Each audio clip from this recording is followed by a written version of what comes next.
Module 3, partie 2, Factory.io. Dans ce module, nous allons voir l'outil de simulation qu'on va utiliser tout au long de la formation. Donc, c'est un environnement de simulation avancé qui permet de modéliser des vrais processus. Ceci est vraiment pratique pour pouvoir améliorer les compétences en programmation, pour pouvoir programmer des scènes concrètes, des scènes avancées et ainsi développer nos compétences. Parce qu'on n'a pas toujours cette possibilité d'aller acheter du matériel et reconstituer une scène réelle pour pouvoir s'exercer en programmation. Donc la meilleure façon d'avoir des compétences en programmation, c'est de passer par des logiciels de simulation tels que Factory.io. Sans plus tarder, nous allons ouvrir le logiciel. Donc nous allons lancer Factory.io.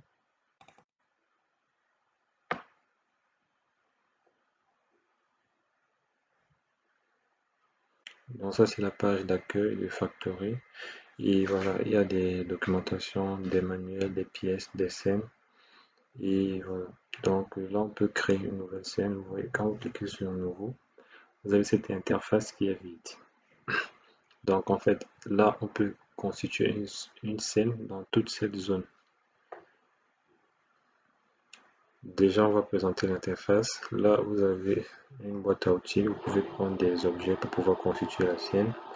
Par exemple, si je fais une scène à convoyeur, voilà, je peux choisir un convoyeur selon les dimensions que je souhaite, 2 mètres, 4 mètres, 6 mètres. Je peux prendre juste l'objet et je vais glisser là. Donc je vais prendre autant d'objets que je souhaite, je vais pouvoir constituer ma propre chaîne. Ensuite, là, nous avons fichier. Voilà. Lorsqu'on a fini notre scène, ou alors si on n'a pas terminé, ensuite enregistrer pour continuer plus tard, on peut enregistrer ici et donner un nom. On peut voir des options de Factory. On a Driver ici pour tout ce qui est connexion avec un contrôleur. Ensuite, nous avons édition. Voilà. Et ensuite, on a vue. Donc là, on peut changer les types de caméras, afficher les étiquettes. On va voir ce que c'est que les étiquettes. Donc là, en fait, on a le bouton pour mettre en marche la simulation. Là, on a pour mettre pause lorsqu'on est en simulation. Et on a les types de caméras ici. Donc nous allons ouvrir une scène déjà prédéfinie. Lorsqu'on vient dans scène, vous voyez, là j'ai mes scènes qui sont mes scènes personnelles à moi enregistrées. Et là j'ai les scènes prédéfinies dans Factory. Donc là, en fait, il y a un ensemble de scènes qui ont déjà été réalisées. Et en fait, il faut juste faire tout ce qui est partie programmation pour avoir un fonctionnement selon le cahier de charge qui a été prédéfini. Donc, il faut savoir que toutes ces scènes ici présentes ont un mode de fonctionnement qui est déjà fourni à la base. Pour voir ce mode de fonctionnement, vous venez dans l'accueil. Ici, vous avez les scènes. Vous cliquez sur scène et automatiquement, ça va vous ouvrir le site. Au niveau de chaque site, vous avez toutes les scènes. Donc, en cliquant sur une des scènes, vous aurez la vidéo qui va expliquer son fonctionnement. Donc, ça veut dire que si vous voulez réaliser une scène déjà pré-incluse dans Factory, vous devez respecter le cahier de charge de cette scène qui est généralement décrit dans la vidéo. Dans la fin du programme, ça doit fonctionner exactement comme indiqué dans la vidéo. Ça, c'était du 1. Donc, pour revenir à Factory.io, on va prendre une scène par hasard. Prenons la deuxième scène. Donc, en fait, vous allez voir qu'il y a déjà tout qui a été constitué. Là, on a les caméras. On a 3 types de caméras. La caméra orbite, la caméra volante et la vue personnelle. Donc, ça simule la vue d'une personne. Vous pouvez changer entre les caméras et les manipuler pour voir celle avec laquelle vous êtes plus à l'aise. Donc, par exemple, avec la caméra volante, voilà.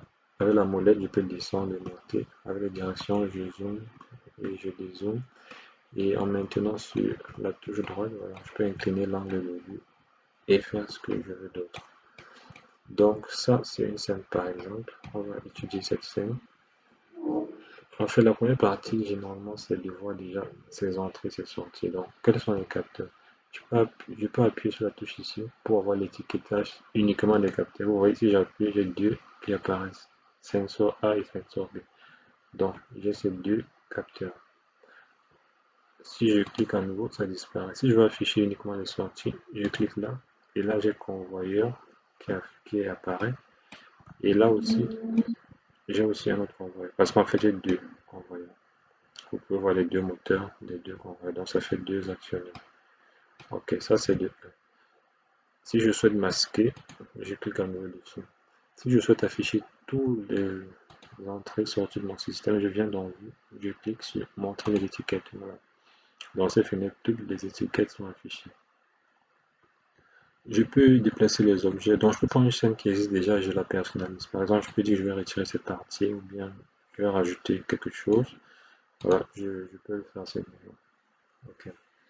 Donc, pour un petit test, là par exemple, on va dire que on va rajouter par exemple un petit tableau, un petit pupitre. Donc, je viens dans Objet, je vais chercher un support. Voilà, là j'ai un support que je vais placer là. Et sur le support, je vais rajouter euh, un petit tableau électrique où je vais mettre les outils. Vous voyez, je peux modifier selon trois axes Z, X et Y. Donc, vous pouvez faire les manipulations que vous souhaitez. Pour une translation verticale, vous devez maintenir ce V. Par exemple, si je colle celle-là sur mon support et que je veux faire monter, je maintiens V et je déplace en hauteur. Voilà. Là, maintenant, je peux rajouter ce que je veux dessus. Je peux rajouter un bouton d'arrêt d'urgence, par exemple. Et je peux rajouter des boutons poussoirs, Start. Voilà, donc je peux rajouter une multitude de choses. Là, pour l'instant, je vais rajouter juste un seul bouton pour vous montrer comment ça marche. Donc, je vais cliquer sur le bouton que j'ai rajouté. Je vais le faire tourner pour qu'il corresponde à la vue avec mon tableau, avec mon pupitre. Donc, je vais le prendre là et je vais le faire monter en maintenant ce jeu toujours. Voilà. Donc, je vais le reculer jusqu'à ce que ce soit sur. Voilà. Donc, je peux rajouter d'autres boutons, je peux rajouter l'arrêt d'urgence et d'autres types de boutons. Mais ça, on va le faire dans l'autre vidéo. Donc, juste pour illustrer le truc, je vais juste faire comme ça. Maintenant, si je reviens dans Vue, que je mets mon taux d'étiquette, vous voyez ça augmenter. Donc, mon bouton a été augmenté et son voyant a été aussi ajouté. Il y a un voyant associé à ce bouton. Donc là, maintenant, on va voir comment ça fonctionne. Pour passer en mode simulation, j'appuie sur Play. Là, je suis en mode simulation. Vous allez voir que le premier convoi a été directement mis en marche. En fait, c'est parce qu'il est forcé. Si vous voyez ici, vous allez voir forcé. Et vous allez voir en bleu activé. Donc, je peux le désactiver à tout moment. Là. Sachez que pour toutes les variables qui seront forcées, je peux agir dessus directement à partir des facteurs. Donc, je peux aussi forcer, par exemple, le deuxième convoyeur en appuyant là. Vous allez voir, il s'est mis en marche. Je peux le désactiver. Donc là, c'est moi manuellement qui vais activer et désactiver mes sorties.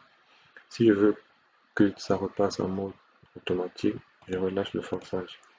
Là maintenant c'est un automate ou avec un autre contrôleur qui va gérer toute la scène. Ce que je peux faire d'autre, c'est que je peux mettre pause à tout moment, voilà.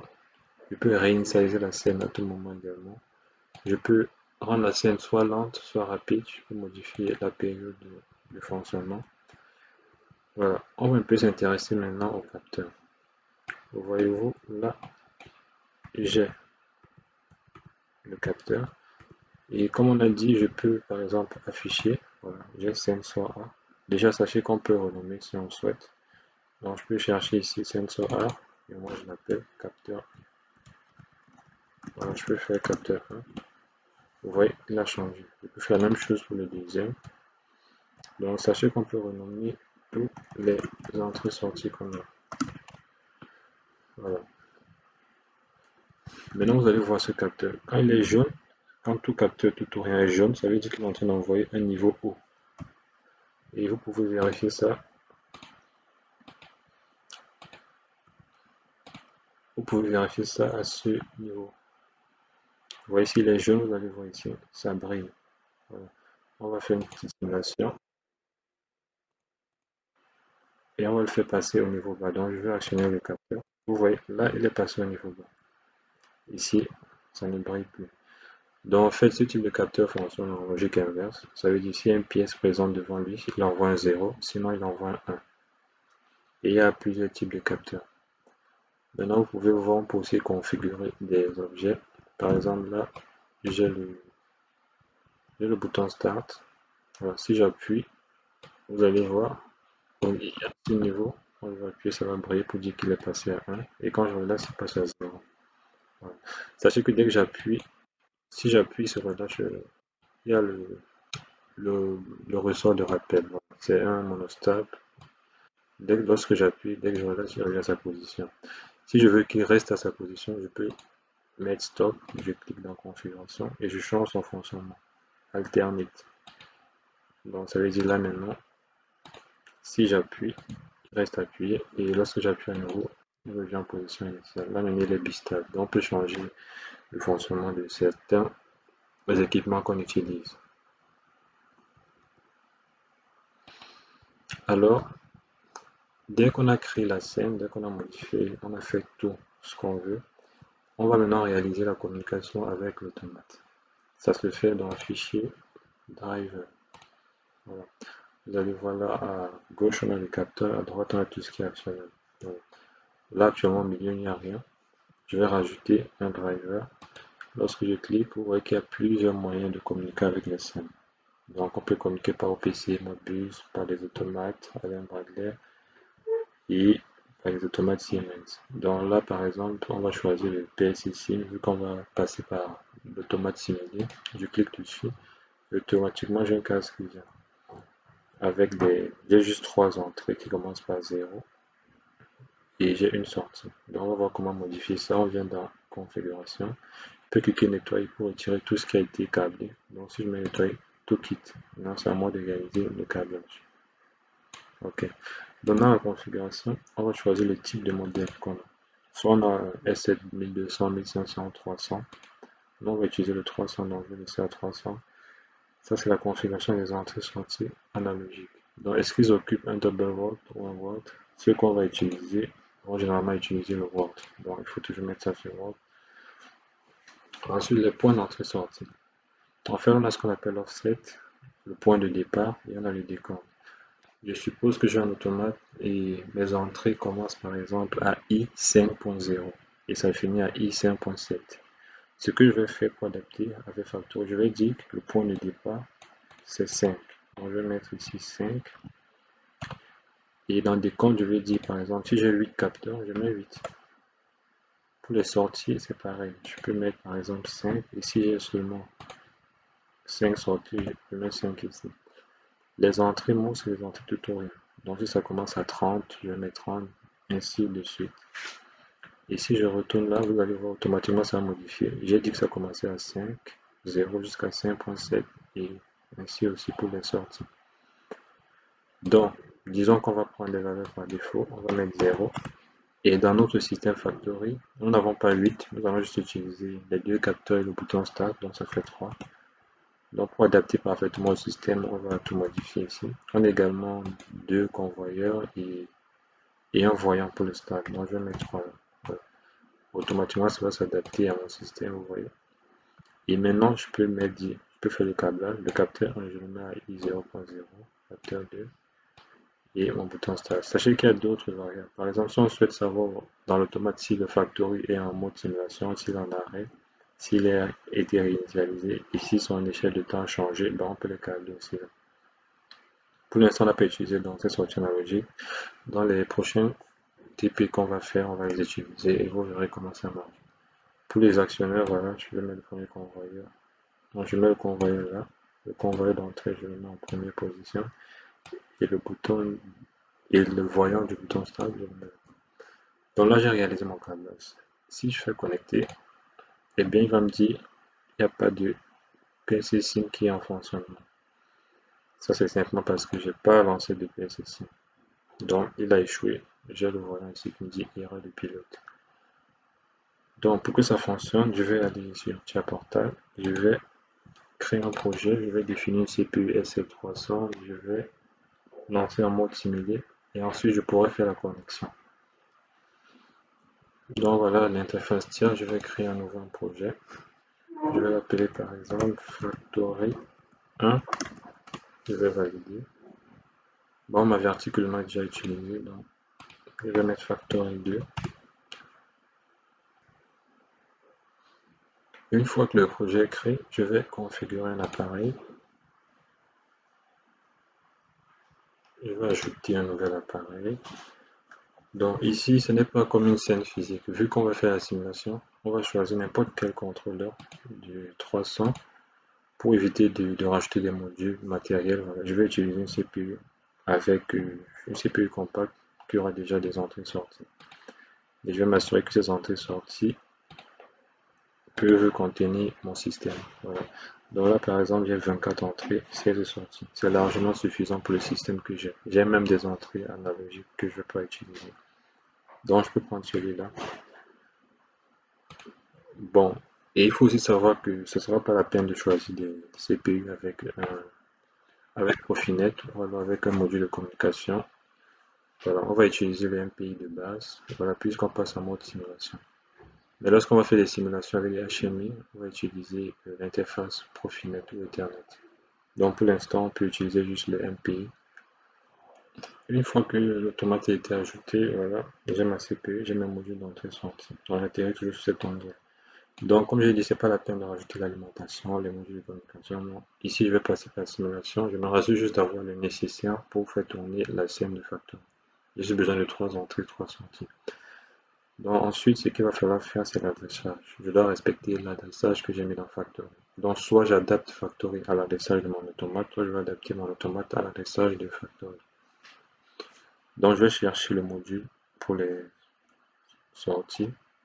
Je vais voir, j'ai ce module. Donc, je clique 2 fois sur lui. Il va m'ouvrir les propriétés. Donc là, j'ai entrée sortie. Vous voyez, par défaut, il commence de 124.0 à 127.7. Pour les sorties, 124.0 à 125.7. Moi, je souhaite commencer par 0, comme j'ai dit dans Factor. Donc, je vais modifier ça. Je vais mettre 0. Voilà, là, il commence par 0.0 jusqu'à 2.7. Je fais pareil ici. 0. Donc, j'ai adapté. Maintenant, je peux directement mettre mes variables d'entrée-sortie ici. J'ai le capteur 1. Voilà. Je peux faire glisser là pour appliquer, parce qu'en fait, le suivant c'est capteur 2 et c'est la vague suivante. Donc, si j'ai 6 capteurs, enfin, si j'ai des variables qui se distinguent par un chiffre à la fin, je peux faire un glisser automatiquement. Chapeauta va suivre ma structure. Le troisième, c'est un bouton Start. Je vais mettre Start. Et pour les sorties, ici, première sortie, je vais l'appeler convoyeur 1.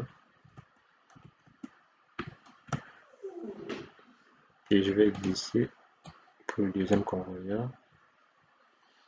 Et le dernier, c'est Start.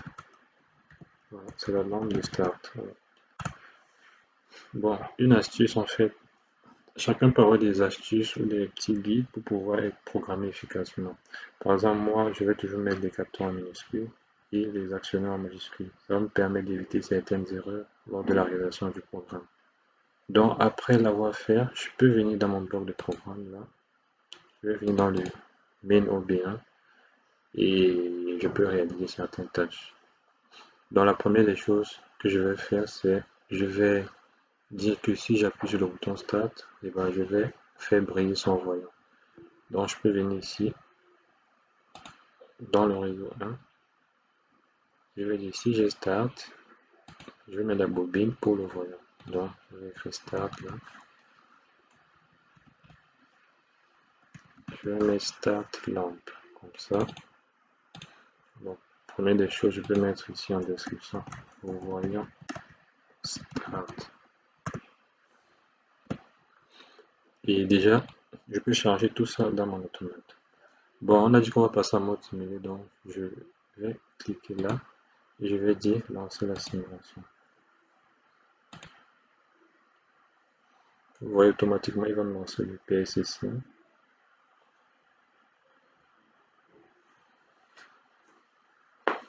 Voilà. Donc là, on a dit qu'on va passer par un pays. Vous voyez, il y a une interface virtuelle PLCC. Voilà. À chaque fois que vous lancez pour passer en mode virtuel, il y a une interface virtuelle pour pouvoir simuler les automates. Donc je vais juste faire lancer la recherche. Automatiquement, vous voyez, il a vu mon automate virtuel. Je vais mettre chargé. Il va faire ses procédures de vérification et du matériel et il va changer tous mes paramètres dans l'automate virtuel.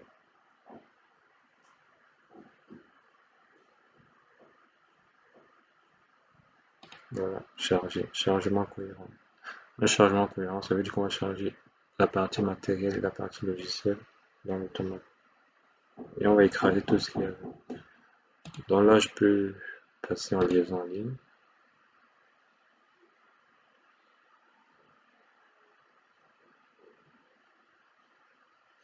Voilà, vous voyez les voyants sont verts. Donc je suis en ligne, je peux visualiser l'état du main OB. Donc vous allez voir là, c'est en noir sur blanc, c'est pour dire que voilà, c'est pas en exécution parce que ici vous voyez, on a la CPU en mode stop. Donc ce que je peux faire, c'est que je vais cliquer là, je peux passer en run ici, ou alors je peux passer en run directement sur l'automate, sur l'interface tiers portable. Bon là vous allez voir on a run et on a run P. La différence est qu'en run P, l'automate est en mode exécution et en même temps je peux charger le programme sans devoir arrêter la CPU. Alors qu'en run, je ne peux pas charger le programme. Je vais être obligé de repasser en stop. Donc je vais mettre run P. Vous voyez, automatiquement au niveau de l'interface, ça passe en mode run également, vu que nous sommes en ligne. Voilà, là maintenant vous voyez, on est dans le main OB. Voilà, l'automate attend juste que la condition start soit remplie pour pouvoir lancer la lampe. Donc maintenant je vais revenir dans Factory. Cette fois-ci je vais refaire la connexion et vous voyez que là ça marche parce que mon PLC est démarré. Donc je vais revenir dans la scène, je vais mettre play.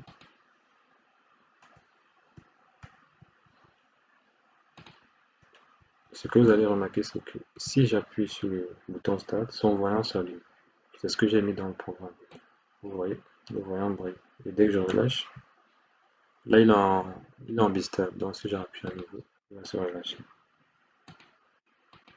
Donc le programme fonctionne parfaitement, le câblage est bien fait. Maintenant ce que je vais faire, c'est que je vais dire ensuite, si j'appuie sur Start, le premier convoyeur peut se mettre en marche. Et dès que la pièce va arriver là, ça va s'arrêter. Donc, pour ce faire, en fait, je vais dire dès que j'appuie sur Start, mon système est en fonctionnement. Et ensuite, qu'est-ce qu'on va voir? Si la pièce n'est pas arrivée au niveau du capteur 1, ben on va actionner le premier convoyeur. Et dès que la pièce va arriver sur le convoyeur 2, on va lancer le deuxième convoyeur. Enfin, lorsqu'il arrive à la fin, je dois arrêter les convoyeurs. Pour ce faire, généralement, ce qu'on fait, c'est qu'on va utiliser les instructions flip-flop ou alors si on va dire set reset. On va utiliser des bascules. Donc nous allons voir ça normalement dans le module qui suit. Dans là pour tester juste le programme, je vais dire que si j'appuie sur Start, ben, la pièce elle va avancer. Dès qu'elle va arriver au niveau du deuxième capteur, elle va s'arrêter. Donc pour le faire, je reviens dans TIA. Dans le réseau 2, je vais mettre ici lancement des convoyeurs. Dans ce réseau, je vais dire si on appuie sur Start, voilà, je vais mettre la Start, je vais lancer les convoyeurs. Je vais faire un set, je vais faire une mise à 1. Donc je vais mettre le convoyeur à 1. Je vais mettre ici le convoyeur 1. Mais je dois également mettre le deuxième. Donc je ne vais pas faire un autre réseau pour dire sur la start, convoyeur 2. Je peux directement ici faire un branchement et affecter le set pour le convoyeur 2. Donc là du coup sur le même réseau il va tout faire. J'aurais pu également faire ça ici. J'aurais pu rajouter directement les 3 sur le réseau 1. Voilà. Donc là, j'ai mis le convoyeur à 1 lorsque j'ai le start. Maintenant, pour arrêter le convoyeur, je vais juste dire si le capteur 2 me signale, le capteur 2 il est là. Et on a bien dit lorsque la pièce est devant, il va renvoyer un 0. Donc, normalement, pour tester un 1, on utilise le contact normalement ouvert. Et pour tester le 0, on va utiliser le contact normalement fermé. Il a d'autres noms. On l'appelle aussi là le contact à fermeture et là contact à ouverture. Donc je vais utiliser le contact à ouverture. Ici, c'est bon, je vais faire le reset de mes deux convoyeurs. Donc là, je vais dire 402, convoyeur 1, convoyeur 2. Voilà. Donc, c'est fait. Vous allez voir là que j'ai une signalisation qui me dit en ligne et hors ligne sont différents. Ça me dit simplement que le programme qui est en train de tourner actuellement dans l'automate est différent de ce que je suis en train d'éditer. Lorsque je vais faire le chargement, je serai à nouveau synchronisé. Donc, je vais télécharger. Donc là, ce qu'il va faire, il va juste charger le bien. Il ne va pas faire un chargement cohérent parce que c'est la seule modification que j'ai faite.